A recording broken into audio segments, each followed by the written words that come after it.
హైదరాబాద్ శివార్లలో గాంధీపేట్ సమీపంలో ఉన్న చిలుకూరు గ్రామంలో ప్రసిద్ధమైన చిలుకూరు బాలాజీ స్వామి ఆలయం ఉంది. ఇది 14వ-15వ శతాబ్దం నాటి ప్రాచీన ఆలయం. ఈ ఆలయంలో ప్రధాన విగ్రహం స్వయంభూగా బయటపడిందని కథనం ఉంది. పురాణం ప్రకారం ఒక భక్తుడు అనారోగ్యం కారణంగా తిరుపతికి వెళ్లలేకపోయాడు.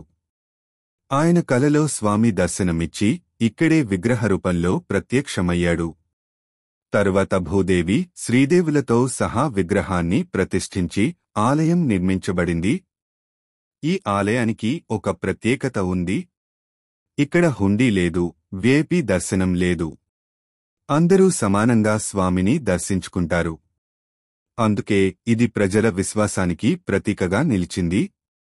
భక్తులు మొదట 11 ప్రదక్షిణలు చేసి కోరికను కోరుతారు. ఆ కోరిక నెరవేరిన తర్వాత 108 ప్రదక్షిణలు చేస్తారు. 11 అంటే ఆత్మశరీరం ఐక్యం, 108 అంటే పరమాత్మ, జగత్తు, మనిషి జీవన చక్రం అని భావిస్తారు.